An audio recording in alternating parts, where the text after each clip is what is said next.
Are you tired of attracting emotionally unavailable men that just won't commit to you, that get really avoidant when things start to get serious?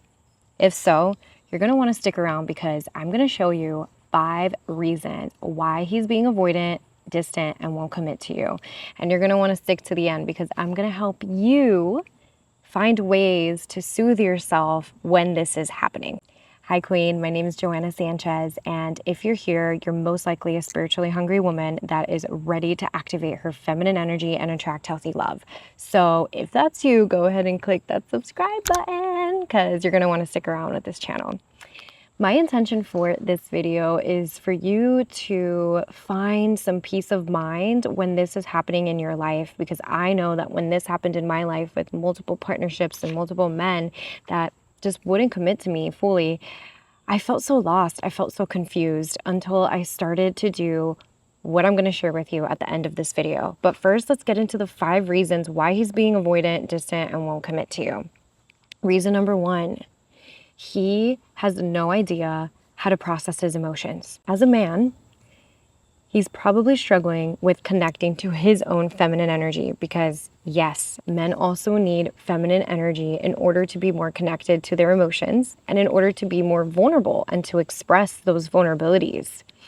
Now, growing up in this hypermasculine world, he probably was suppressed from his own emotions and was told to not be a little B word and cry and express.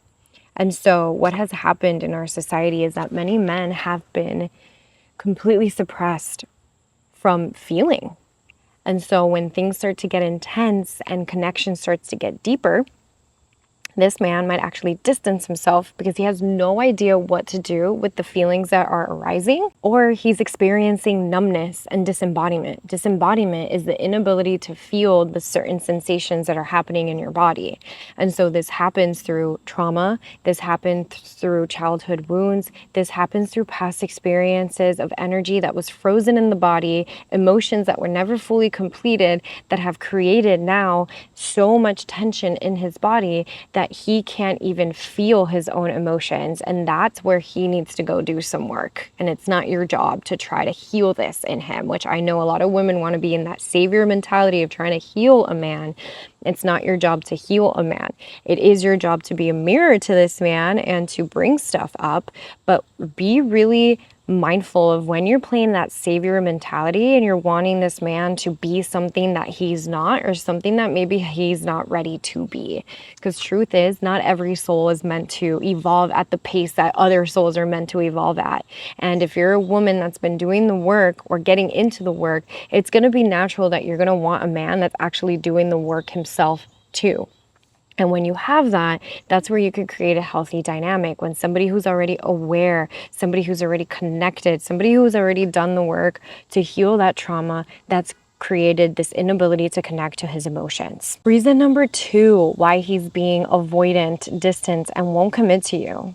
This goes hand in hand with reason number 1. His nervous system is probably very dysregulated. If you notice that he's like always on edge or anxious or always needing to do things and absolutely has no space or time to be with himself, then he might be stuck in a dysregulated state. This dysregulation of his nervous system creates this state of survival mode, creates this state of stress. And when he's in that state of stress, it's really hard to be in a state of connection and intimacy. A body that is dysregulated and always looking for a threat to happen is going to be a body that is on edge and not a body that's going to be open and ready for connection. Typically, a body that's in that survival state is in a contracted state, is in this internal state where the mind is chaotic, where anxiety is happening, where things are showing up, and he may be in that state of dysregulation. And so just be really aware of this. Is he taking space and time for himself to connect? Is he always on edge and anxious? Does he communicate effectively on how he's feeling? Or is he just in this state where he's completely frozen from life and not really aware of what's going on and not really present? That is the biggest indicator that he's in a state of dysregulation, is if he's not being fully present with you, if you're not feeling heard or seen or like when you're speaking, he's actually there with you, or when you're hanging out with him, he's actually there with you, then that is a sign that his nervous system is dysregulated.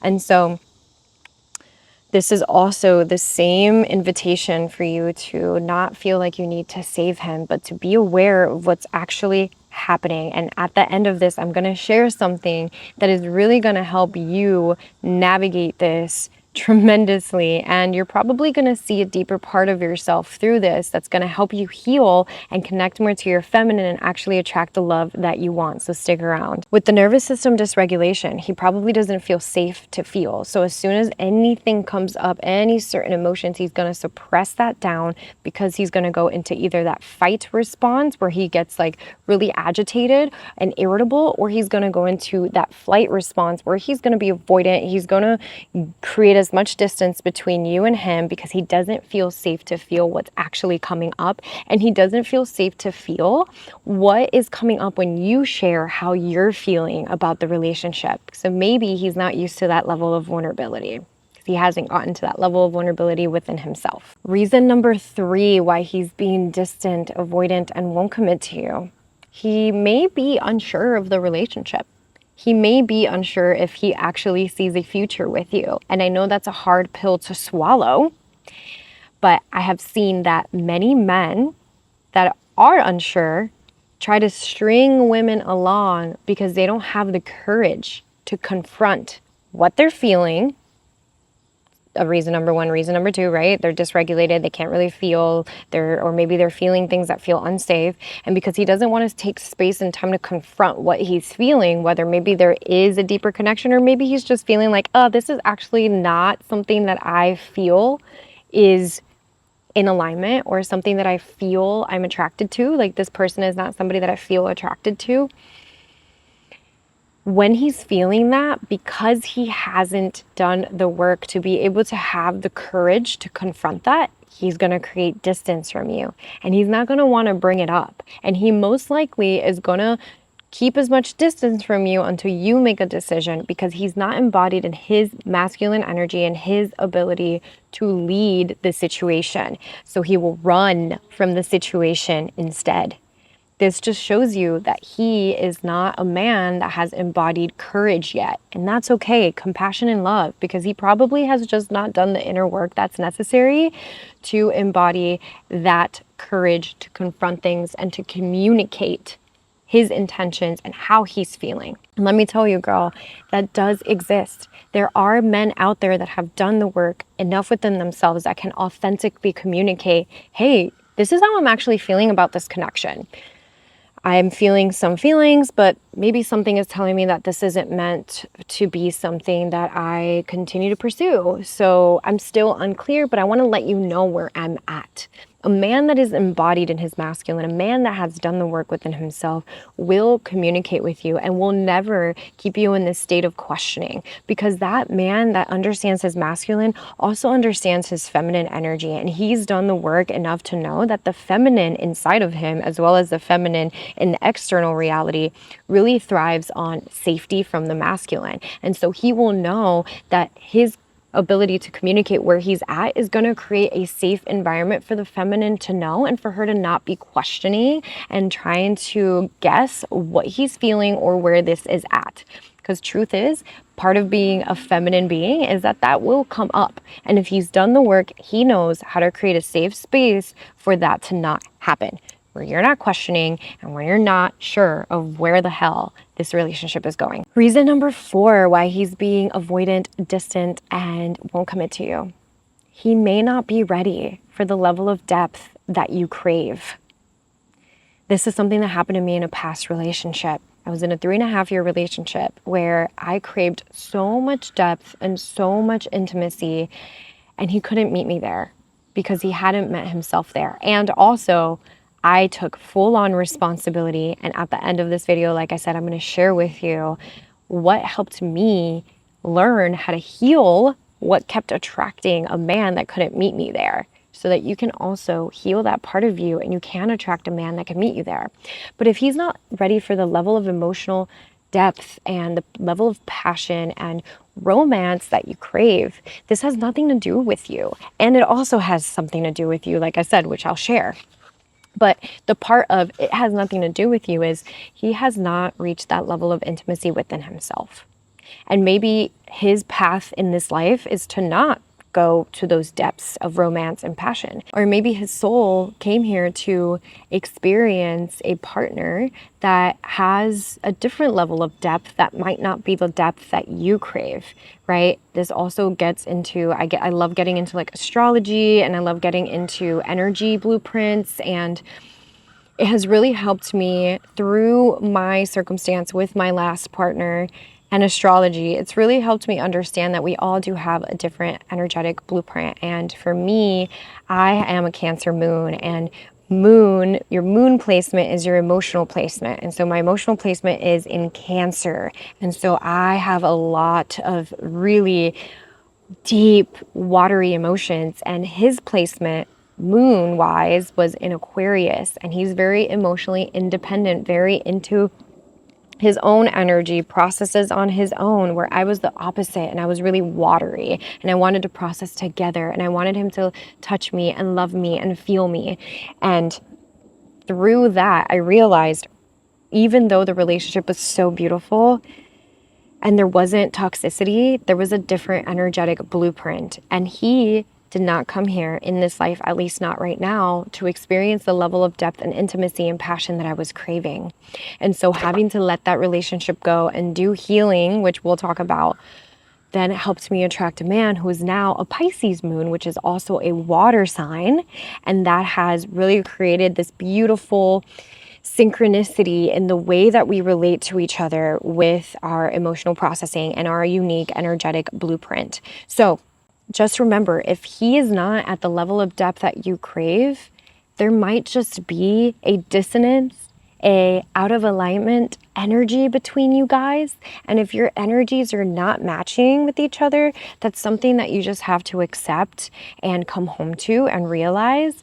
And yes, of course, put in the work to see if there's anything that can be done. But if you keep running into resistances and you keep feeling like it's not really going anywhere, and there's something deeper inside of you that just knows, like, this person energetically just feels like it's not for me, even though I love them so much and our relationship seems fine, there's a deep level of intimacy and passion that I'm craving that I don't feel like he can meet, then just accept that and move on. It's going to be okay. The grief is going to open you up to so much more love within yourself. And the love that you desire, that deep passion and romance and intimacy that you desire, does exist. So keep holding on to the vision of that. And reason number 5, why he's being avoidant, distant, and won't commit to you. I have a little bug here. I'm outside, so a little bug landed on my head. Okay, back to it. Reason number 5. He's probably never had healthy love mirrored to him. Let's be real though. In our current generation and the parents that raised us, there was probably a lot of toxic relationships. There was probably a lot of love that was rooted in condition, that was rooted in fear, and that was rooted in survival, not passion, intimacy, and deep connection and vulnerability. And so you most likely didn't have healthy love mirrored to you in your reality with your parents or whoever raised you, and he most likely didn't either. So what's happening is that we are learning how to create this new paradigm of love in our world. And if it was never mirrored to us, it's going to take a lot of work for us to create this new paradigm. And so it's important to be with somebody that's willing to see, oh my God, yeah, I'm being avoidant because my dad was avoidant with my mom, or because there was chaos in my household and I never saw true healthy love, and that makes me want to run away from this connection. It takes for somebody to have that level of awareness to be able to meet you there and be like, hey, you had a dysregulating household, I had a dysregulating household, our parents did not mirror healthy love. Let's learn how to do this together. Right? So instead of running away, and if he does run away, he can come back and like be aware of that and do the work with you. That's what you want. Not somebody that's going to keep running away, not somebody that's going to be super distant with you, not somebody that's not willing to do the work to get there. Something that I always invite my clients into when they're speaking on their struggles with their relationships with their man, I ask them, is he willing to do the work? Is he open-minded enough to do the work within himself to be able to do the work with you in the relationship? If the answer is yes, then keep going, keep trusting, keep being patient, keep surrendering. If the answer is no, he's not willing, he's not open-minded, he will never do that, then first step is for you to get a little curious and maybe dig a little bit deeper and see if he might be open to it.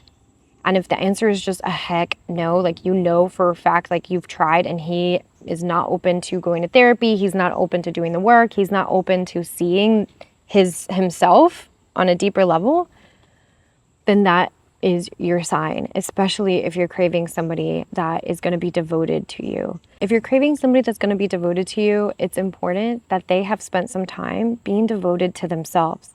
Because how can you expect somebody to love you if they haven't loved themselves? Same thing with you. How can you expect to love somebody if you haven't fully loved yourself? So, just to repeat the 5 reasons why he won't commit and he's being avoidant. I have my little notes here. Reason number 1, doesn't know how to process his emotions. Reason number 2, nervous system is dysregulated and doesn't feel safe feeling what's coming up. Reason number 3, he is unsure of the relationship and has no idea how to communicate it. Reason number 4, he may not be ready for the level of depth that you desire. Reason number 5, he probably never had healthy love mirrored to him. What do you do about this when you're in this situation? Here are some tips for you. Tip number 1, realize what is actually happening. He is a mirror to you. If he is avoiding and becoming distant from you, the question for you to journal out is, where have I become distant from myself in this connection? Typically what happens is that there's this codependent nature that shows up where you feel like you're creating an attachment. You can't stop thinking about them. And then you stop doing the things that make you feel good. And then you just keep thinking about them and obsessing on them and just like constantly, they're taking so much energetic space in your mind. And you start to see yourself attach and abandon yourself and distance yourself. So ask yourself, how have I been distant from myself? Because he is mirroring that back to you. Tip number 2, if you continue to attract avoidant partners and people that can't fully commit to you, this goes hand in hand with tip number 1. Journaling out. Where have I not fully committed to myself? Where have I said that I'm going to do something to love myself and I haven't done it yet? Because this man is mirroring back to you your own avoidant tendencies with yourself. Relationships are mirrors. They will always mirror back to you parts of you that are incomplete. And because you are seeking completion from those parts, your soul is seeking completion from those parts, you're going to continue to attract partners that are going to mirror this to you until you do the work to complete that trauma from your childhood. You typically aim for relationships that remind you of the trauma of your childhood. So once you get this and you understand this, if you take anything from this video, is this: relationships will mirror back to you the work that you need to do within yourself. This is what my journey was with my past partner. When we ended up breaking up, I started to realize that I wanted him to see me so bad because I wasn't seeing myself. I wanted him to meet me at that level of depth and intimacy because I wasn't reaching that level of depth and intimacy within myself. So I did the work for a year to really heal that and to meet myself. I removed myself from needing a man or external validation from men and just fully devoted myself to loving me and my own inner masculine, my own inner feminine, and really connecting deeper to myself and giving myself the love and validation that I was seeking in somebody else, giving myself the emotional availability I was seeking in somebody else, giving myself the passion and the intimacy and the love that I was seeking in somebody else. And as I did that and I continued to heal those parts that wanted to be more distant from me and wanted to continue to avoid myself, I started to open myself up to a new reality where I felt so much more love for me, so much more passion. My purpose started to ignite even deeper. And as I completely detached, there came my current soulmate who I love so much. And he's somebody that can meet me at the depth that I really was craving, somebody that understands, somebody that's willing to do the work, and somebody that doesn't make me feel like I'm too much. somebody that loves me to the depth that I've been able to love myself. And so it's really, really powerful when you do that. And tip number 3, if you're noticing yourself getting into this savior complex where you want to save this man and you want him to just see you and your energy starts to drain, start bringing your energy back to yourself. Close your eyes and feel yourself breathing your energy back. You're going to visualize him in front of you, all the energy that you've given him. You can see it as this white light and just visualize this energy returning back to your body, filling you up from your toes up to your head, like you're filling up a cup of water with all your energy, bringing this energy back to you. Bring that energy back to you over and over and over again, because it is so easy for a woman to want to give her power fully away to get this man to try to see her because she's not seeing herself. So I hope that these tips helped you. I hope that this gives you a little bit of peace of mind, and I hope you realize that what is happening for you, not to you, is that these men are coming into your life because this pattern of emotional unavailability within yourself, which you probably saw in your childhood, maybe with an absent father, an absent mother, wherever that comes from, that is living inside of you. And you keep energetically attracting these men because you are an energetic match for emotional unavailability. You are an energetic match for avoidance. You're an energetic match for distance. Because the more distance you have between you and you, that's also the distance that he's going to create between you and you, between him and you. And so do the work, my love. And if you're craving a sacred space to do this work and to devote yourself to you so that you can become the love that you desire to attract, then I have my container, Wildly Devoted Embodiment Academy, which you can check out below. And if you loved this video, please let me know in the comments, like, subscribe, share this with a friend. I'm so excited to continue to grow this community. Thank you for being here, and I hope you enjoyed me being outside today. Mwah.